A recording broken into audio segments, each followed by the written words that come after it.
आज जिस पर्सनालिटी की मैं बात करूंगी, ये कितनी खूबसूरत और कितनी शानदार एक्ट्रेस थी, इसका पता इसी चीज से लगता है कि इन्होंने अपने करियर की शुरुआत की राजश्री प्रोडक्शंस से। हम सब जानते हैं कि राजश्री प्रोडक्शंस की हीरोइनें कितनी खूबसूरत होती है और कितनी बेहतरीन अदाकारा होती है। ये 70s की पॉपुलर एक्ट्रेस थी और ये ऐसे ही फिल्म इंडस्ट्री में नहीं आई थी, बल्कि फिल्म की पढ़ाई करने के बाद ही इंडस्ट्री का हिस्सा बनी। ये एफटीआईआई ग्रेजुएट थी और नसरुद्दीन शाह, शक्ति कपूर, मुकेश खन्ना जैसे एक्टर्स इनके क्लासमेट्स थे। हिंदी फिल्म इंडस्ट्री का एक बहुत ही शानदार गाना है, आज इन नज़ारों को तुम देखो। ये फेमस गाना इन्हीं पर पिक्चराइज्ड है। आप समझ ही गए होंगे मैं किसकी बात कर रही हूँ। बात करेंगे दुल्हन वही जो पिया मन भाई फिल्म की एक्ट्रेस रामेश्वरी की। कब की और कैसे में रामेश्वरी की जिंदगी की वो बातें मैं आपको बताऊंगी जो आपने शायद ही सुनी होंगी। कब रामेश्वरी को लगा फिल्म इंडस्ट्री में आने का चस्का, क्यों रामेश्वरी के पिता उनके फिल्म इंडस्ट्री में आने के खिलाफ थे और कैसे एक चोट ने रामेश्वरी की जिंदगी को ही पलट कर रख दिया।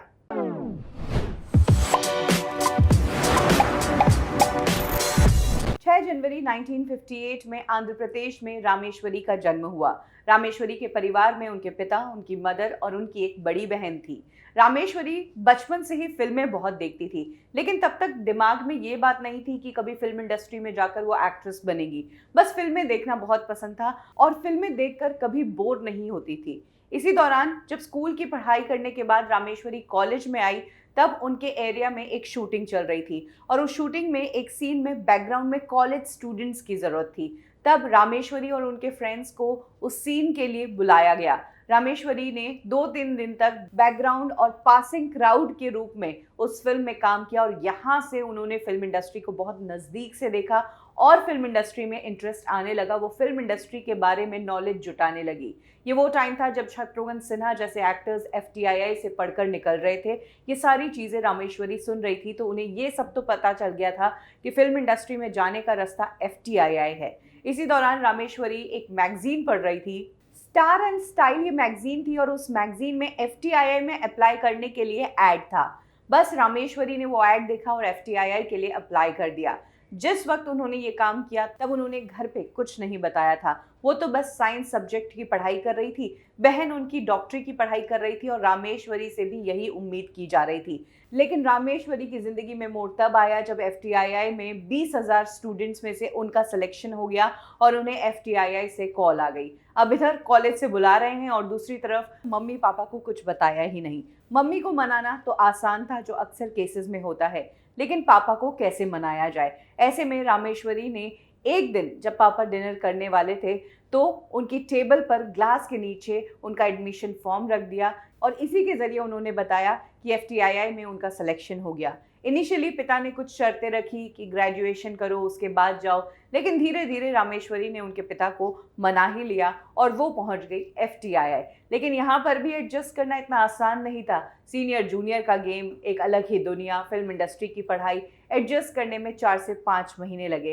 लेकिन उसके बाद तो रामेश्वरी ऐसी एडजस्ट हुई कि उनके क्लासमेट्स के साथ उनका एक अच्छा खासा ग्रुप बन गया था। और ग्रुप बनता क्यों नहीं, Rameshwari one of the best actors के साथ पढ़ी हैं। उनके क्लास में नसरुद्दीन शाह, मुकेश खन्ना, शक्ति कपूर ये सब थे और जरीना वहाब तब उनकी सीनियर थी। 1975 की ये बात होगी और 1977 में ही उन्हें फिल्म मिल गई। ये फिल्म थी राजश्री प्रोडक्शंस की दुल्हन वही जो पिया मन भाई। रामेश्वरी को हिंदी नहीं आती थी, तेलुगु उनकी मातृभाषा थी और बाकी वो इंग्लिश बोलती थी, लेकिन एफटीआईआई में रहने के दौरान ही उन्होंने हिंदी सीखी। ये जो फिल्म उन्होंने की, ये फिल्म सुपर सक्सेसफुल फिल्म हुई और इसके बाद रामेश्वरी को फिल्म इंडस्ट्री से कई सारे ऑफर्स आने लगे। जहाँ एक तरफ फिल्म इंडस्ट्री पर्टिकुलर टाइप की एक्ट्रेसेस को दिखाता था, वहीं रामेश्वरी के लुक्स बिल्कुल अलग थे और लोगों को उनकी आंखों ने बहुत अट्रैक्ट किया था। कम ही एक्टर्स ऐसे होते हैं जो बिना बोले आंखों से बहुत कुछ कह जाते थे। रामेश्वरी में वो टैलेंट था।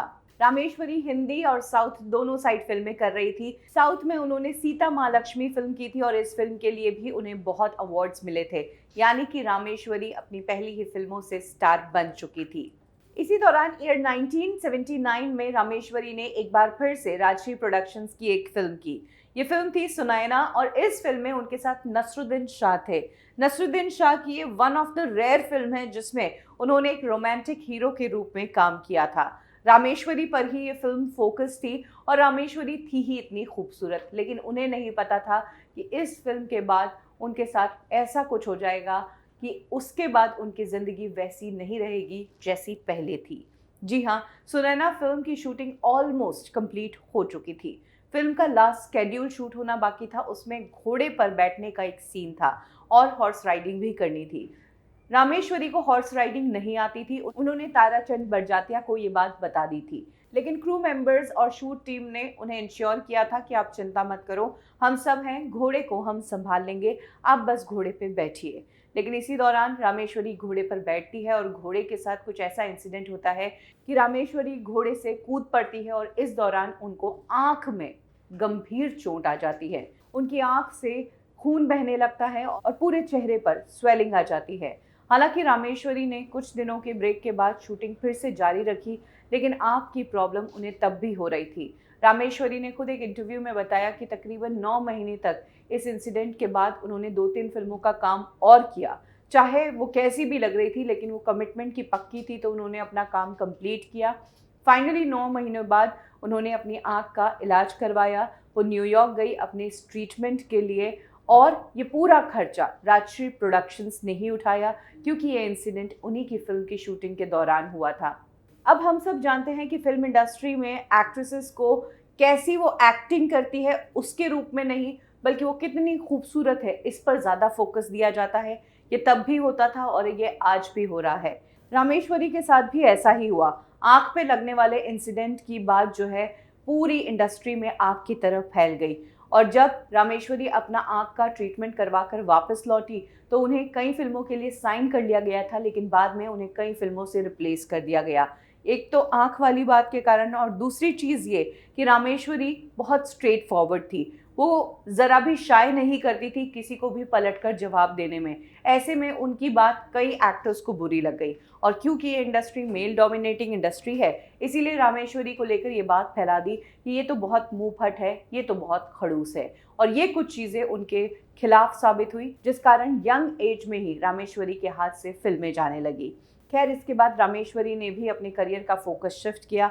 उन्होंने अपनी पर्सनल लाइफ की तरफ ध्यान दिया और तब उन्होंने शादी कर ली।